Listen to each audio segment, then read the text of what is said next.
fourth video, the next one. So as you can see, the CloudFormation stack is successfully completed. It took almost 25 to 30 minutes. And if you go to the stacks,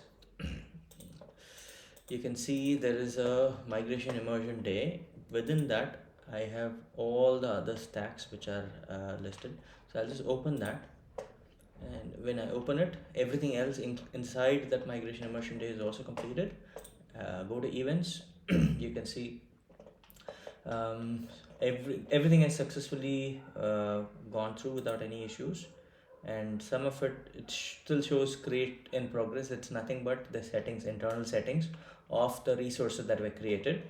And if you want to see the resources that got created, yeah, all of these source WordPress, source Windows, source Office, source network, tracker, target account, ADS, which is the discovery service, IAM resource, everything went well. And if you want to see the output of this resources that got created, the account ID is this, Bastion RDP, this is the remote desktop server, and then the migration factory password, username, so on and so forth, everything else. But for us, what we need is only this remote desktop service from here. But if you don't take it, it's still fine, because we can go to the EC2 console and get the same thing.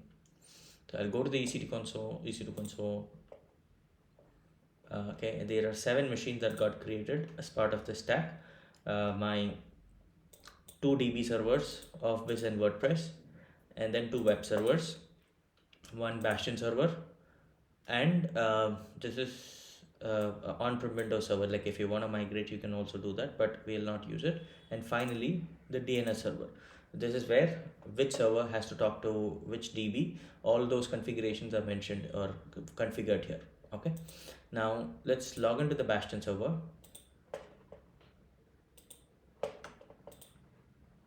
With the IP address, double click, prompts you for the username and password,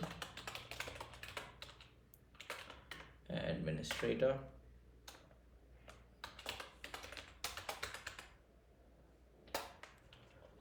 okay.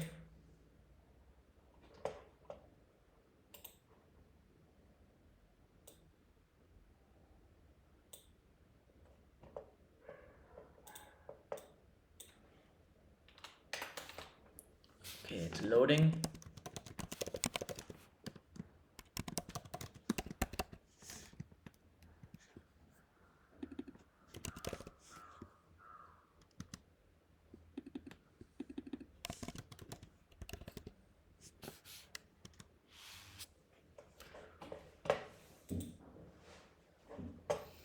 This is my Windows server, which has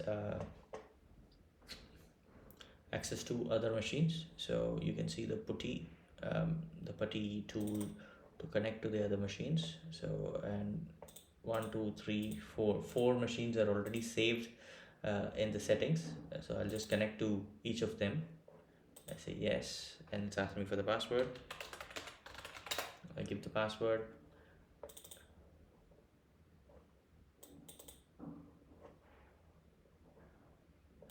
Just 1 minute, I'll change the view for you guys to put to window. Perfect.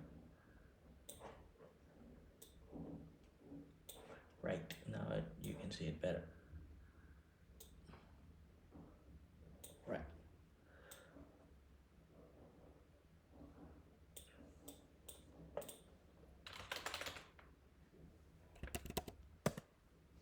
Okay. Now basically what I'm doing is I'm just connecting to all the 4 servers that we are actually planning to migrate, so that I can just give you a walkthrough of what they contain.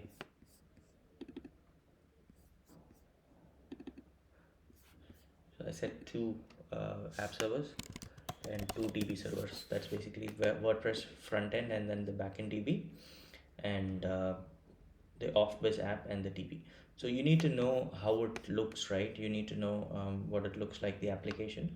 So let's log into that URL so that we can see it ourselves.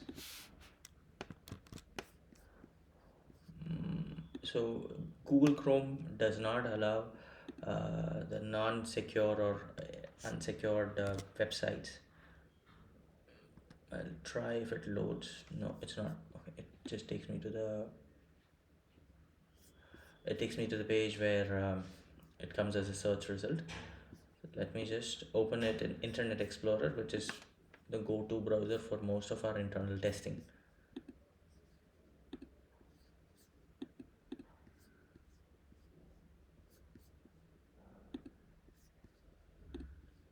I'm just disabling this security pop-up blocker. Here we go. Say do not use the recommended settings.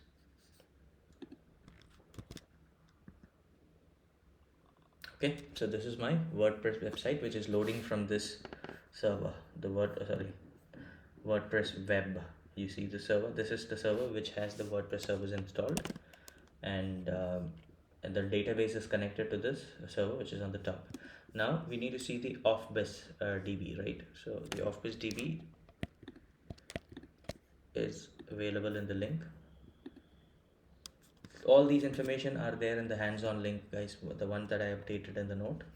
So this is the offbus web application. I'll say it's not secure, it's okay, but it's an internal application, nobody from external access. Okay, so admin offbus, I log into that server, and then I can see the application is running perfectly fine. I can see the it's basically it's a tool for creating invoices and managing those. So you can also go ahead and create one or two invoices or the customer details if you want to just verify that things are working as designed. So you just have to update the first, you create a customer and then update it, but as part of this demo I'll not be doing it, but I want you to understand what this application is. Okay, so this is a WordPress application. This is the accounting tool called offbus, and these two web apps are hosted on these two servers, offbus web and WordPress web. Both the servers have a backend DB which is also on another two servers, which we will be migrating as part of this migration activity. So all of it, okay, all four servers will be migrated. Now so you have some understanding of the infrastructure. So the four servers and the Bastion server. Okay, Bastion will not touch it, but these four will be just taking it from here and moving it to another place, which is another VPC. But to see what are the other components that got created along with it.